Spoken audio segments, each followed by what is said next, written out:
This cursed family was all dead within 2 years.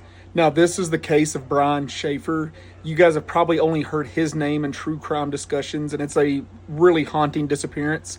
And the reason why you've probably only heard his name is because back in 2006, Brian Schaefer's mother passed away from an illness. 3 weeks later, Brian Schaefer goes to a bar with a buddy and disappears quite literally forever. Here we are 20 years later, and no trace of Brian has ever been found. Not a single trace of evidence has been reported. Police have looked at every possible angle of this. So we're going to back up a little bit. Brian Schaefer is 27 years old. 3 weeks after his mom passed away, he was a medical student at Ohio State University in Columbus, Ohio. He had a girlfriend. He had a lot of friends. He's 27 years old. He's in shape. He's fit. He's very smart and intelligent. And yeah, he's a little sad that his mom had just passed away, but he had a planned vacation. Like, he was very optimistic about spring break that was coming up. And him and his buddy decided to, try to cheer him up a little bit, and they went to go bar hopping. And around 1 a.m., they end up at this place. This is the Tuna Saloon, the Ugly Tuna Saloon. It's way bigger than it looks. Like, I know from this photo right here, it doesn't look that big. It's actually a multi-level building that does go back pretty far. It's pretty deep. It even had an escalator inside. Like, this is a pretty big building. He's in there for about 50 minutes after they'd already gone to a couple other places. They catch him on camera walking in. He did not look that drunk, though. He's not staggering around or acting a fool. He seems completely normal. At 1:55, he comes back outside and he's talking to two girls that are known. These two girls are identified. And he's talking to them. He knew them from school. And then they leave, and then he turns to go back inside the bar. They see him go back inside. And that is the last shred of evidence we ever have of where this man went. There is tons of fueled speculation about what could have happened. We're going to get to the curse here in a little bit. But the first thing that they think happened is that somebody took him. And if they did take him, he's 6'2", and he's in shape, and he's smart. He's not your first target you would think of if you're going to do human trafficking, because if you all didn't know, Columbus, Ohio is one of the biggest human sex trafficking rings in the entire world. The biggest hub for human trafficking is in Columbus, Ohio. It is a massive, massive hub there. But he's not your typical target. Yeah, he's a good-looking guy, but he's fit and he's tough and he's strong. Like, unless they laced his drink or something, I don't imagine them going after him. Now, these nightclubs, this is speculated a whole conspiracy that a bunch of nightclubs do target certain individuals that might be vulnerable or might be alone, because I know he was like kind of coming and going with his friend there. His friend was kind of doing his own thing, and Brian was going outside and talking to these girls and everything else. So even if he'd have came there with somebody else, they were separating a lot. In fact, his buddy thought that he had left with another group of friends because they had seen so many people they recognized, because this bar is like right at like one of the campus entrances, which is pretty common. Like the college I went to, we weren't allowed to have bars on campus, so we're literally right on the border of campus, you would see all these bars around that border there, and because it was easy to walk from your dorm and back and forth. So he just thought either Brian left early or went with some friends. The second theory is that besides these nightclubs specifically targeting people, or the big sex hub that's in Columbus, Ohio, the second theory is that Brian never left that building, and to this day, he is in that building somewhere. Now, the reason why this theory even exists is they were doing construction on multiple locations inside of this building. And they're wondering, like, did he get confused if he was drunk and he took a wrong exit and he just left a door that no one saw him leave? Or the more unfortunate thing is they were fixing the floors, and there was these deep holes in this floor, and they were going to be pouring concrete the next day. And there are some theories that maybe he fell in one of these giant holes that they had dug out and was knocked unconscious or injured in some kind of way. And then the next morning, early, 6 a.m. the next morning, the construction guys show up and they fill this hole with concrete, not noticing that his body was in there, and he is now buried under multiple feet of concrete. Once again, there was another place where you could actually get in the walls where they were working on pipes, and they were about to seal it up also the next day. Essentially, they were finishing up all this construction work, and the next day they were sealing everything back up. So there is a theory that maybe in his drunken state, he went into a wall, got stuck, couldn't get out, passed out, fell asleep, what have you, and then they sealed him into these walls. where these walls are mainly concrete, they can't really x-ray the walls, and without the proper warrants and licensing, they can't just take a sledgehammer and just start busting walls down all over these buildings and, busting all these floors up and costing tens of thousands, if not hundreds of thousands of dollars worth of damages and remodels for something that might not even be there. But there is a theory that he is in the walls or the floor of this building. Going back to the other theory, they did have an exit that was made for this construction that did not have a camera on it. That is the only way he could have left this building without being caught on camera, was through this construction exit that they said no one should have even known about or to look for, because it was not obvious whatsoever that it even existed. So they were saying, like, how he would have found it, don't know. How he would have gone that way, don't know.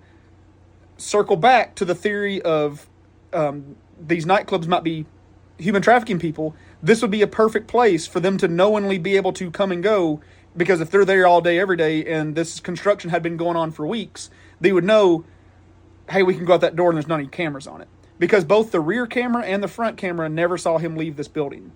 They brought cadaver dogs in. They brought all kinds of police in. They did hundreds of interviews. They talked to everybody he knew. They have not released the name of this individual, but there was only one friend that was with him that night, or that saw him that night, that absolutely refused to take a polygraph test and refused to answer any questions involving the investigation. There's only one friend that denied this stuff. So we don't know the reasons why behind that. The last theory before we get to the curse is that there was, maybe he was way more depressed than he let on, and that he had made a joke apparently before that, like, to one of his friends, and by no way did it seem serious. We've kind of all said, I just want to disappear on an island somewhere. One of his friends in one of these interviews said that he had made a joke about he just wants to take his guitar, move to a deserted island, and play his guitar on the beach somewhere and just be a beach bum forever and not see anybody ever again. We have all said stuff like that, and no one took it serious. The police did look into it, however, and a couple different ways they looked into finding him outside of this bar. Is they did check his bank accounts, his Social Security, like, none of it was ever touched. And there was enough money in that account where they said it would have been touched. And there was no cash withdrawals leading up to it to insinuate maybe he took enough cash out to get to where he needed to go. Apparently that night he would have had very little cash on him, not enough to get anywhere. His bank account has never been touched. His cards have never been attempted to use. His phone has never been used again. He had a cell phone, never been attempted to be used again. No location of it ever pinged. So that night, the phone was either turned off or died, which, if you know anything about 2006, that was before smartphones. Your phone battery used to last days. I mean, you couldn't kill a Nokia. There's probably Nokias that are in people's drawers back home that are still on and working today. Like, their battery life was insane before all the technology that's on our phone now is killing it, the battery life. So his phone had to have died or been turned off or broke that night. Next, they checked all the morgues, they checked all the hospitals, they checked, anywhere and everywhere they could to find a body that turned up or maybe was unaccounted for, and they checked all over the place. And they were on this really quick, because the very next morning, where he was a medical student, all of his schooling was very important. The very next morning, people started reporting him missing because his girlfriend said he didn't show back up. His dad had had dinner with him the night before because he had just lost his wife. Brian had just lost his mom. So they were being very close at the time, and immediately everybody knew that he was absent. So within 24 hours, this heavy search started. The police have not fully dismissed that he voluntarily disappeared. They just don't know how he would have voluntarily disappeared with no financial support seemingly whatsoever, and being so close to having, finished college. He had a planned trip with his girlfriend, within a week or two from then. He had a lot of stuff going on in his life, and he had given no signs that he was grieving in this kind of way. If he committed suicide somewhere, we feel like we'd have found a body by now or found some kind of trace of him, especially since he was right in the middle of a very busy town. If he'd have done it anywhere around there, somebody would have seen or found the body by then. Now, we're getting to the curse. This family died within 2 years. Now, I can't find anything online about what kind of curse they would have had, or what, you never know. Maybe they bought a haunted item at a garage sale. Maybe they played with a Ouija board one night as a joke. I don't know. But there are so many theories about this curse idea, because his mom, like I said, died in 2006. 3 weeks later, He goes missing, and it's one of the most mysterious disappearances of all time. It's on all these true crime lists out there. So really weird circumstances.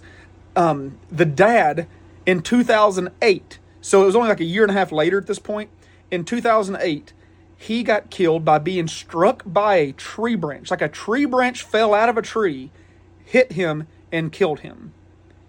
You're talking about three completely different modes of death, and it feels like some Final Destination stuff, because we got a natural cause illness that was very, quick acting.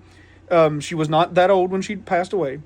We have Brian disappeared off the face of the earth, and then we have Dad that gets hit by a random tree branch. Could you imagine being related to that family, like being their cousins or their nieces or nephews or whatever, and just all of them, that whole family, that whole household, within 2 years is completely gone and erased?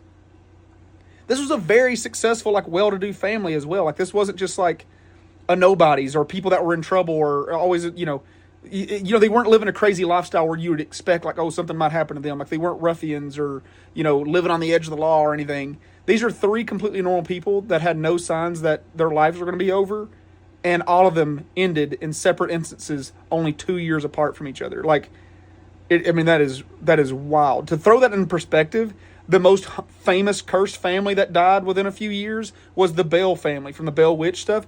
There was only, I think, 4 of them that died, and they died over the course of like 3 years. So you're talking about just one away from being matching the most infamous cursed family of all time. If you like keeping up with these stories, then follow our podcast, follow our Facebook, our TikTok, however. Our podcast is on Spotify and Apple Podcasts. It's called Matt from Nomads, M-A-T-T from Nomads. On Facebook, we are Nomads Animal Encounter. On YouTube, we're Nomads Animal Reserve. On TikTok, we are also Nomads Animal Encounter. But if you can help it, watch me on a different platform. TikTok no longer wants to pay me because I made a conspiracy video last week that it wasn't a conspiracy video, really. It was just reporting what happened on the news. But what happened was crazy. I'm not going to say it again. It got deleted. And they threatened to ban my account forever. And they even said that they're still paying me, but they're not recommending my videos anymore to anyone. Last week, we got 5 million views on TikTok, and they ran ads on all of those. And they paid me $3.54 on 5 million views. Facebook, on the same amount of views, thousands and thousands of dollars.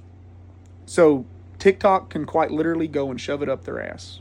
Be careful what videos you're leaving on to go to sleep to. This one lady just had a horrifying experience, and I've known about this for a while, but essentially she was going to sleep to like AMSR videos on YouTube and like rainfall and tropical rainforest sounds, ocean waves, all this white noise stuff. And she said she kept having these nightmares like crazy. And she woke up at the 3-hour mark, she was having a nightmare, and she woke up, the video was on like 3 hours, and it was a person whispering demonic chants. They were literally whispering like this creepy, and there were still like the white noise tropical things on, but somebody had hidden 3 hours into like a 7-hour, 8-hour audio file, these like demonic whispers and chants. Now, this would creep me out because I don't think in my tired brain after a nightmare, I would realize it was coming from the YouTube video at first. I think I'd freak out and think it was coming from the room. But people are weird and sadistic, and they like to slip this stuff in there. You got to be careful when you leave your kids with something too, because there is a whole channel that actually got shut down where they were slipping in tons of inappropriate jokes like 20 and 30 minutes into these long form videos because the first 20 to 30 minutes seem so wholesome and innocent. So our daughter, when she was little, like less than a year old, she liked these like little nursery rhyme videos, and it would teach them how to count, and it was very peaceful. I don't like that overstimulating stuff. So this show was very peaceful. It teach them how to count. Well, somebody made a mimic account of it. And like 25 minutes in, it was still the video. So like if I was listening as a parent, it sounded normal still.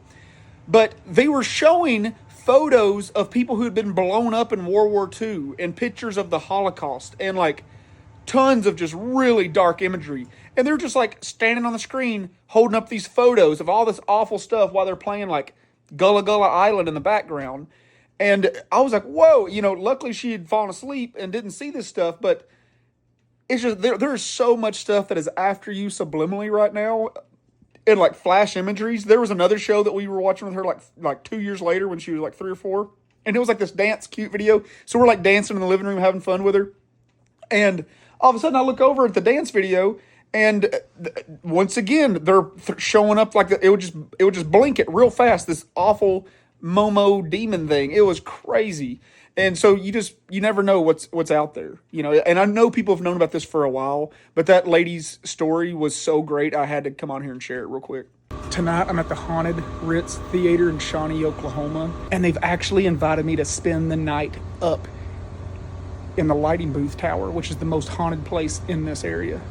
Now, this place is kind of like a double-edged sword for me because you guys know I love spooky stories, but I'm also a stand-up comedian, if you did not know. I'm actually performing here in about 30 minutes, and I'm backstage of the Ritz Theater, and this place creeps me out because 2 months ago I was here doing a show. It's one of the oldest buildings in Shawnee, by the way, and it was originally, before it was a theater like it is now, it was originally the freaking morgue, and then it was a funeral home. So there's a basement to this mug, and it used to just have hundreds of dead bodies down in there. It was actually the only morgue for Shawnee for like decades. Now, I'm going to tell you where I had my bad experience 2 months ago when I was here. So I got here early because I'm like a freak about like organization, and I got here before the other comedians. I was headlining the show, so I wanted to make sure that like, my game was on point. Like I wanted to walk the stage and doing the sound checks, all that stuff. And I'm back here by myself about an hour before everybody else. And it was that door right there. That door leads to the exit. Like that door it's an alleyway out there. And that door does not have a handle on the outside. There is no way to yank that door open from the outside because I went out there and I tried it. So I'm standing here and I hear this door go kink and it opens like 3 inches. And I'm like back here by myself, and I didn't know the history of this place first because after I told the owner what happened, he's the one that told me the history about this place. And I'm like, I mean, it was built like in the late 1800s or something like that. It's old as hell. The original foundation anyhow. And so I'm sitting there and I'm looking at this door. I'm like, what? 5-10 minutes goes by. I'm back here rehearsing. I'm just, doing my thing. And then the door swings almost all the way open. And then it slammed kind of fast back shut. And I ran out there in the alley. I went out. That's how I knew it didn't open from the outside, because I went out there in the alley because I thought somebody was messing with me. And then I turned around. The door's closed. I had to walk all the way around to the front and come in. And the owner was like, what are you doing coming in up here? Like, what? And I was like, I locked myself out back there because the door flew open on its own. And it wasn't like a windy, stormy day. And that's when he's like, oh, you had your first experience here at the Ritz, huh? Like, what? And then he started telling me all this crazy stuff. I'm going to show you one of the areas that's the most haunted area. So one of the most haunted areas is actually this back corner right here. Now, this back corner, that leads to the stage. But what this originally was is right there was a door originally that led to the basement, and it has since been sealed up, and the basement's been sealed up because it floods all the time. So this used to be a door to where they used to bury everybody at. And this little hallway right here, performers that are here, guests that are here, people that are cleaning this place up, always talk about up here in the rafters, it feels like they're being watched, so they hear movement, because there is a little stage right here that people can stand on to control lighting and audio. And they'll talk about they always hear movement, they're hearing something ruffling around, they feel like they're being watched in this corner. Right now the stage lights are on, so it's pretty bright in this hallway. I mean, I know it's still kind of dark, but it's brighter than it normally is. When those stage lights are off and people are just in here cleaning or whatever, or getting ready before the show starts, this is actually super, super dark. So I'm about to be performing here. The door's actually open here in about 20 minutes. So this is where I'll be performing at tonight. The door's open about 20 minutes. There's people outside waiting to come in. I sold out my last show. This show, I'm hoping that it's going to hit a sellout too, but we don't know yet. Anyhow, this room up here, this sound box, that sound box is where most of the ghost activity in this place happens. And the owner of this place has told me that when he's up here by himself or at nighttime, he never likes to go up there if he's alone, because he's like, not some of the times, every time I will get messed with if I'm up in that box by myself and it's late at night here. And he always talks about when he's up there, it doesn't mean that something's interacting with him up there. He'll just see stuff. So from up there, you can see all the way back here. And he said he'll see silhouettes of people in the seats. He'll see people walk into that hallway that we talked about from the front side of it. He'll hear this door that I talked about back here open and shut on its own. He's just like, anytime he's up there, it's like just an active hotspot, or like a watchtower where you can just see anything and everything going down.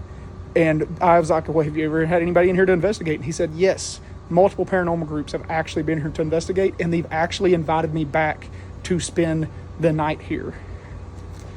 I think I just want to be here for my hour and a half and do some comedy. I don't think I'm wanting to spend the night here.